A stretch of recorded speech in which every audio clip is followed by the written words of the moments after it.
is guilty.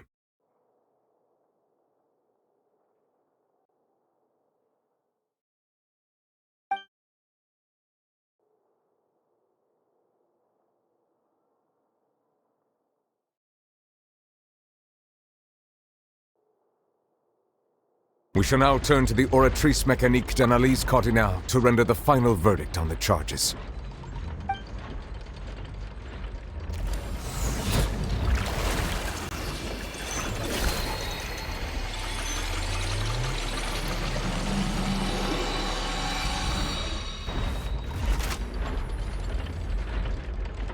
According to the judgment of the Oratrice Mécanique d'Analyse Cardinale, Furina is...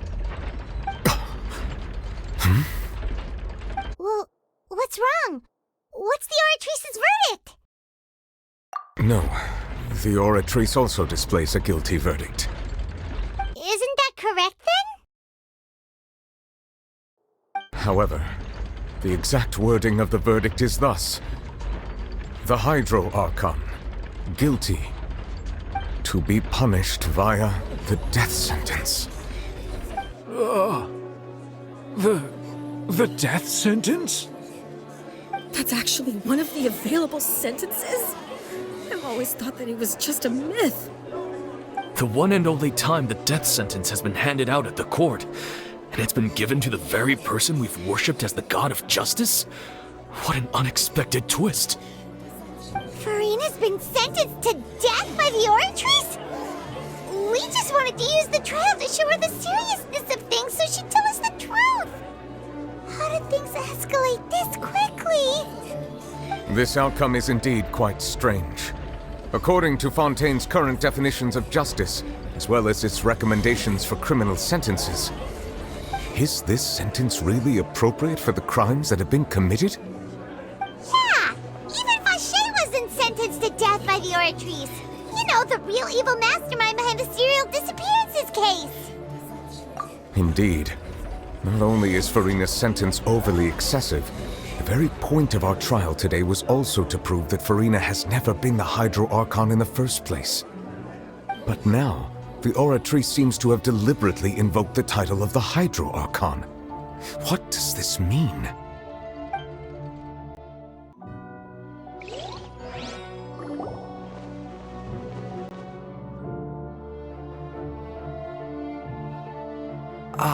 Excuse me, if I may interrupt. Is the trial still going? Fremine! Oh, you finally made it. I assume this means you've completed your mission? Mm-hmm. Any mission Father assigns to me will always be top priority. Is that the first prophecy slate? Huh. So the knave privately arranged for Fremine to try and find the missing slate. I looked everywhere and finally found it at the bottom of the sea. It took me a long time to get around some dangerous stretches of water. But has the trial already concluded? Then doesn't that mean I've come too late? Oh no. Father will be disappointed in me. Thank you for your hard work, Mr. Fremine. Please allow me to review the record left on the slate. Traveler, I believe that you have already seen the other existing slates. I would like you to come here and confirm their contents. Huh?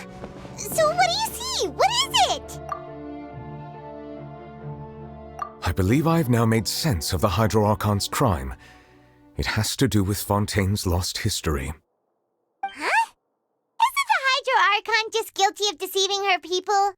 Oh, wait, no, that's Furina, and we've already proven that she's not the Hydro Archon. So when you say Hydro Archon, do you mean the real Hydro Archon we've been kinda talking about? In truth, everything that you've encountered in Fontaine up until this point can be traced back to the contents of these stone slates. However, I'm uncertain as to how much sense they currently make to you. Okay, let's try to recall the contents of the other 3 stone slates. Paimon will do her best to help you remember.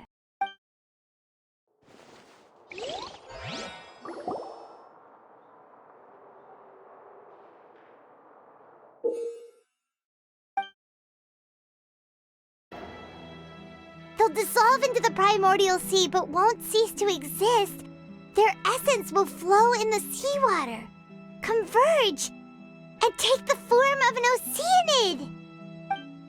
The Hydro Archon was sentenced to death in court, shocking everyone present.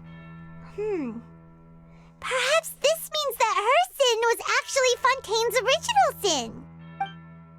Navia fell into the water inside those ruins, and she nearly dissolved. She was surrounded by the people of Poisson in a court within her consciousness, and was forced to take part in a trial meant to make her stay. The eruption of the primordial sea at the fortress of Meripede was the surest sign that the prophecy was about to come to pass no matter what. The stone slate's contents can all be verified by recent events.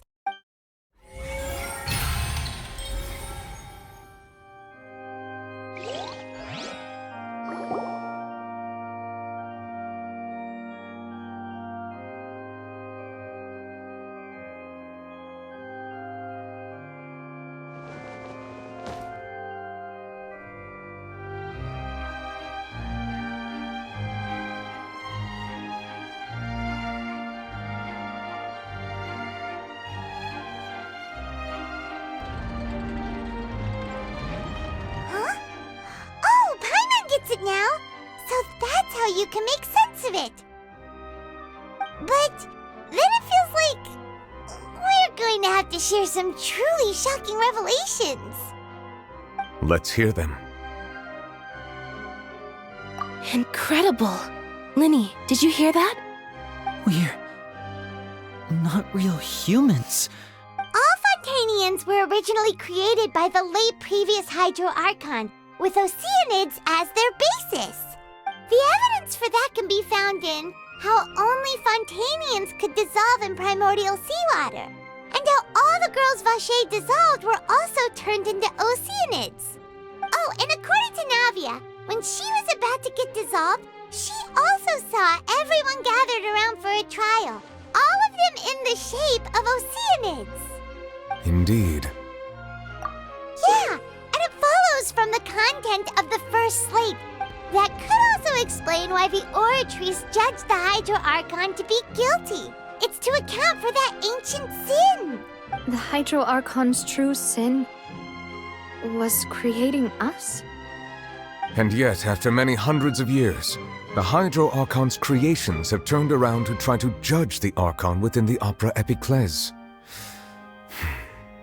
The twists of history are often the most unexpected of all. Yeah, isn't the image here just like when Navia fell into the sea?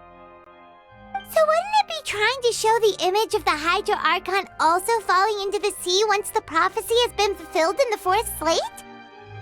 In the end, the people will all be dissolved into the waters, and only the Hydro Archon will remain weeping on her throne.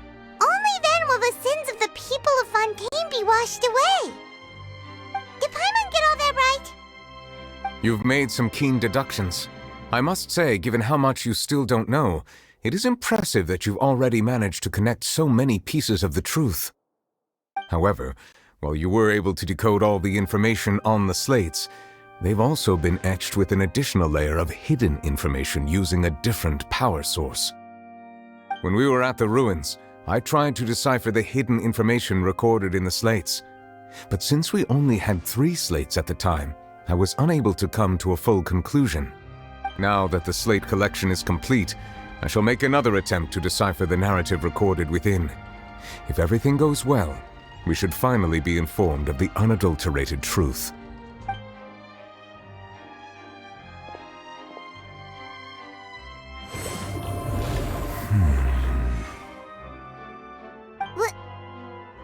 I believe I should share this truth not only with you, but with all the people of your hypotheses regarding the origin of Fontanians and the sin of the...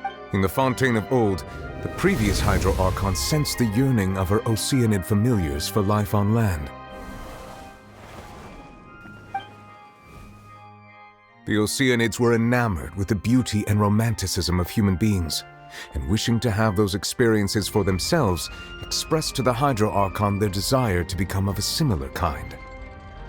However, Even though water as an element is intricately linked with the power of life, the Hydro Archon, as one of the seven, did not possess the authority to create a new form of human life. Not one to give in, she eventually found a way to create permanent humanoid bodies for her familiars by appropriating the power of this planet's primordial sea. She poured primordial seawater into the Oceanid's blood vessels, creating humanoid mimics in the process. But if Fontainians were to ever come into direct contact with water from the primordial sea, the power within their bodies would escape these artificial restraints and return to the sea. As a result, their forms would collapse, and they would be reverted to their original forms as Oceanids.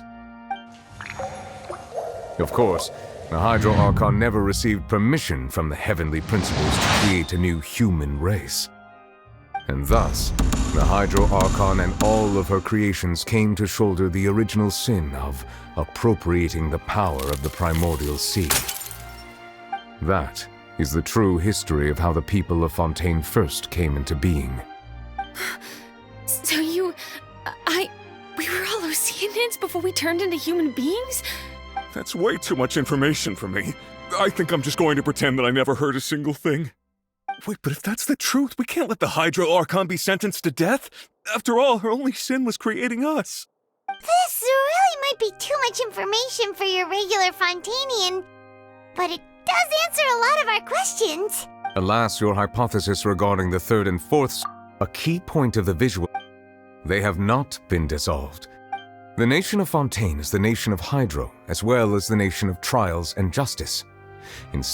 You may also recall Navia's experience. Therefore, that the people of Fontaine shall try the Hydro Archon at the court of justice. Yes, it refers to our present situation. I think I'm following now. So, what you're saying is, even though we decided to put on this trial to avoid fulfilling the prophecy, in truth, everything we've done has happened exactly as the prophecy foretold. So now, it seems, we're the ones making sure it comes true. What should we do? Huh.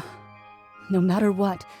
If that's the case, does that mean— Traveler, I would like to point out another small fallacy about the fourth slate. However, as for the root cause of the catastrophe, I believe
that was way too close!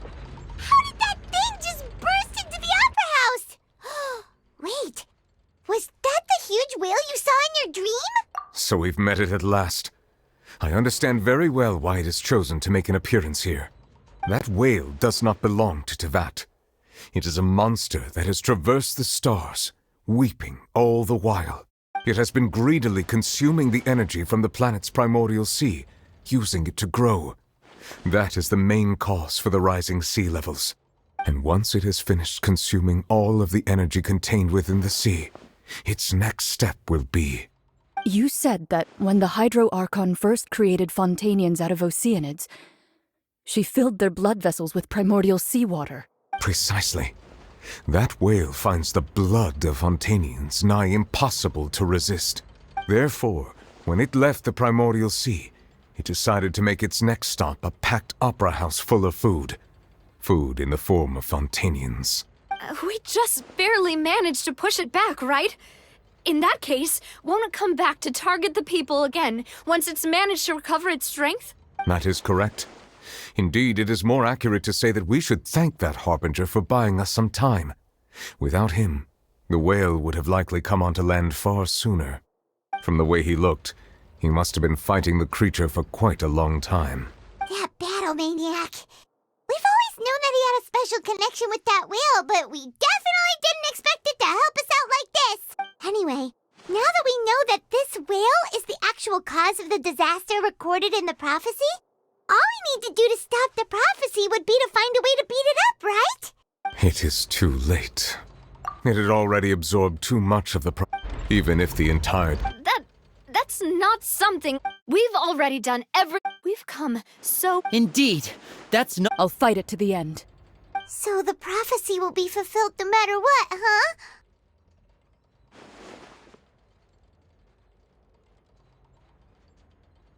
The prophecy.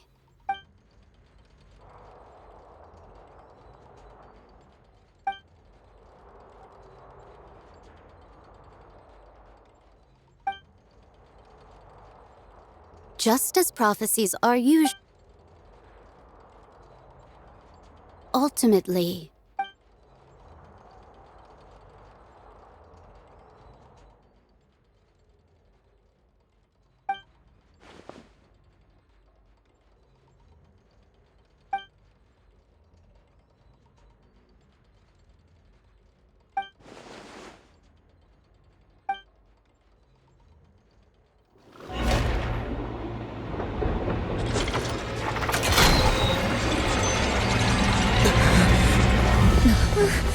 What's happening with the oratories?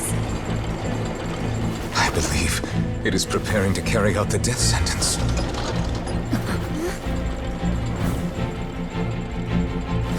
Furina!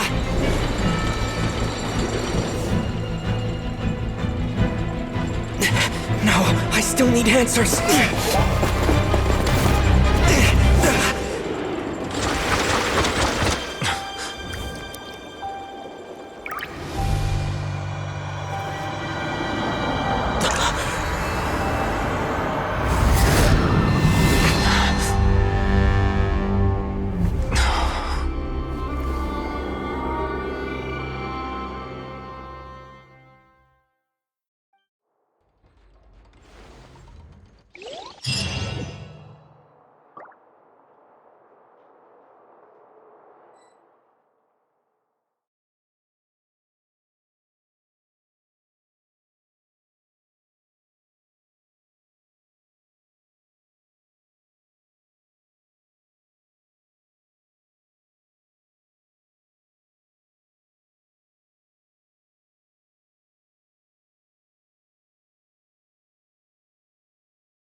You...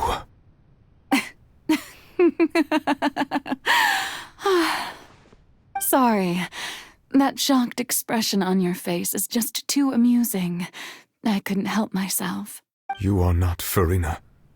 Who are you? The sweet sound of bewilderment. Marvelous. A sure sign that my attempt to deceive everyone was a resounding success. But to answer your question, I am Focalor. You know, the god. Focalor, why did you deceive us? Oh, that wasn't my goal, of course. Goodness, no.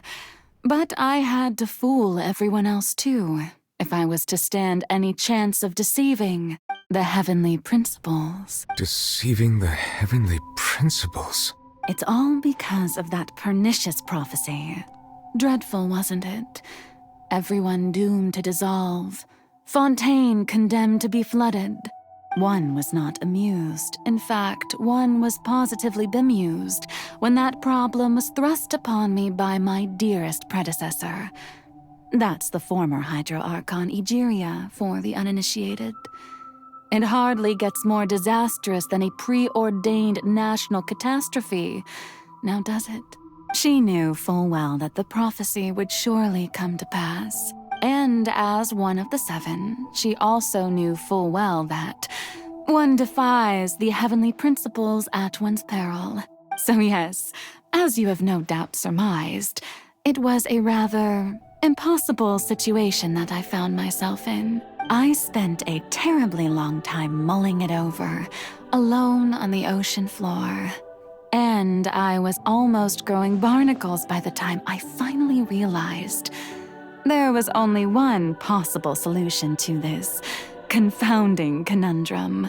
I had to outwit the heavenly principles, allow the prophecy to be fulfilled, ostensibly at least, while saving everyone at the same time. I'm a genius, I know.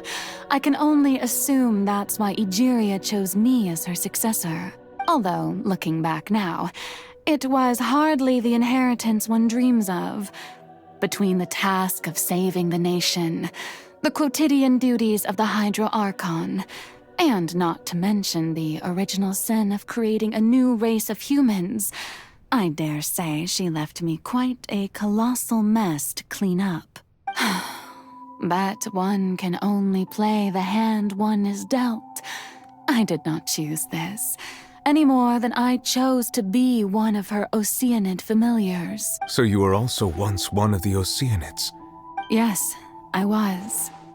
I always dreamed of becoming human. And I still do, even now. In my eyes, to be human is to be part of the greatest opera ever known.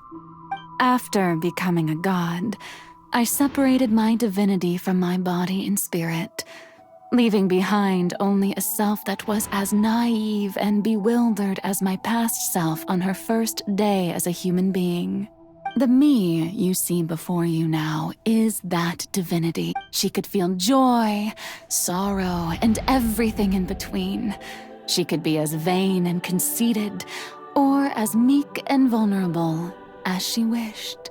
Her strengths were of a kind only a human could possess. But in my eyes, Furina's humanity was what made her perfect. She was perfectly human in every way. The person I always wanted to be. Anyway, so then I cursed her. All part of the plan, of course. The plan to deceive the heavenly principles. Do you still remember the final scene of the prophecy?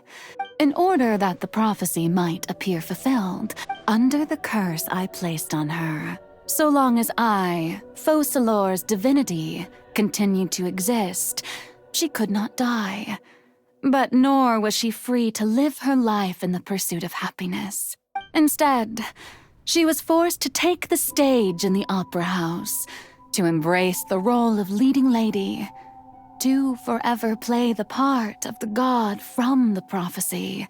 I suppose now you probably understand why your court is called the Opera Epiclese. But Furina is only human, isn't she? Even though she has had a long life, her mind is no stronger than that of any other ordinary human being.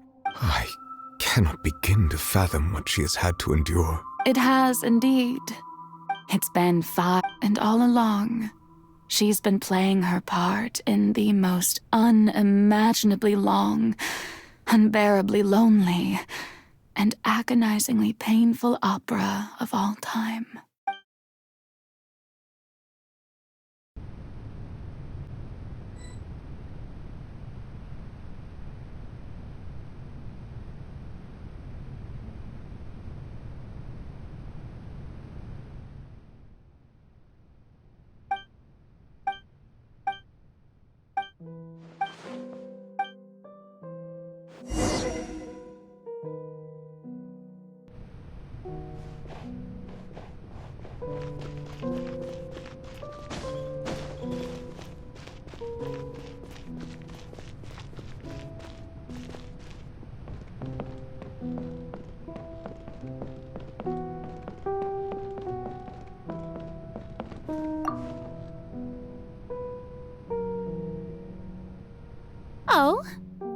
permitted you to come onto this stage.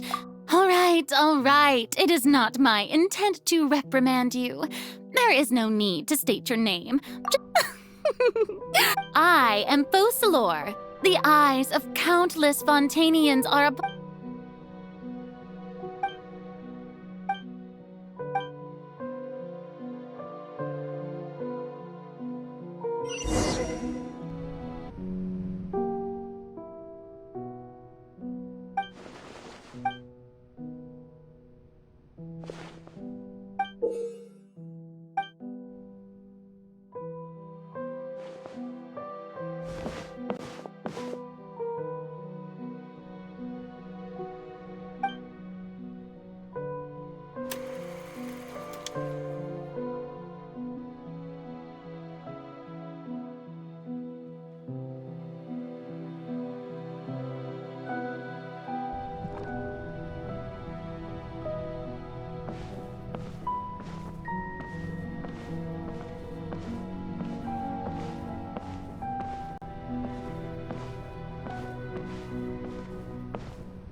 Furina. Huh? Who's that? Who's calling me? How can this be?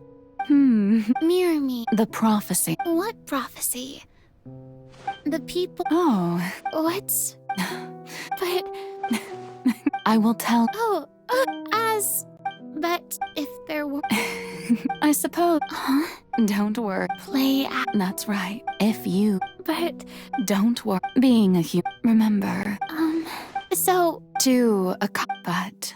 A trial.